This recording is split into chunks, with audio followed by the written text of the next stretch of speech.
ताईंनो सहज बनवलेली रेसिपी एवढी भारी लागेल मला वाटलंच नव्हतं. रोज रोज लेकरांना चपाती भाजी खायला कंटाळाच करतात, म्हणून म्हटलं माहीला आज काहीतरी वेगळं देऊया आपण. याला ना खूप झटपट बनते ही.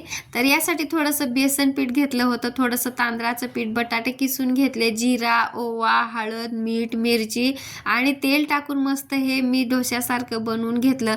एवढी खमंग लागत होती ना ताईंनो, एकदा नक्की तुमच्या बाळाला बनवून द्या आणि तुम्ही सुद्धा खूप आवडीनं खाताल. खूप टेस्टी झाली होती. आणि चला म्हटलं काहीतरी रेसिपीचा शोध लावला लेकरांना, परत झटपट असं बनवून देता येईल टिफिनला.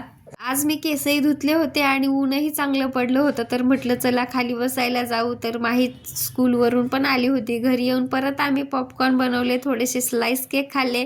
रात्रीच्या जेवणात भरीत बनवलं, थोडंसं भात, भाजी आणि चपाती बनवली होती. तर एवढंच आजच्या व्लॉगमध्ये. आता एकदा रेसिपी ट्राय करा, तुम्हाला खूप आवडेल. व्लॉग आवडला तर लाईक करा, सबस्क्राईब करायला विसरू नका.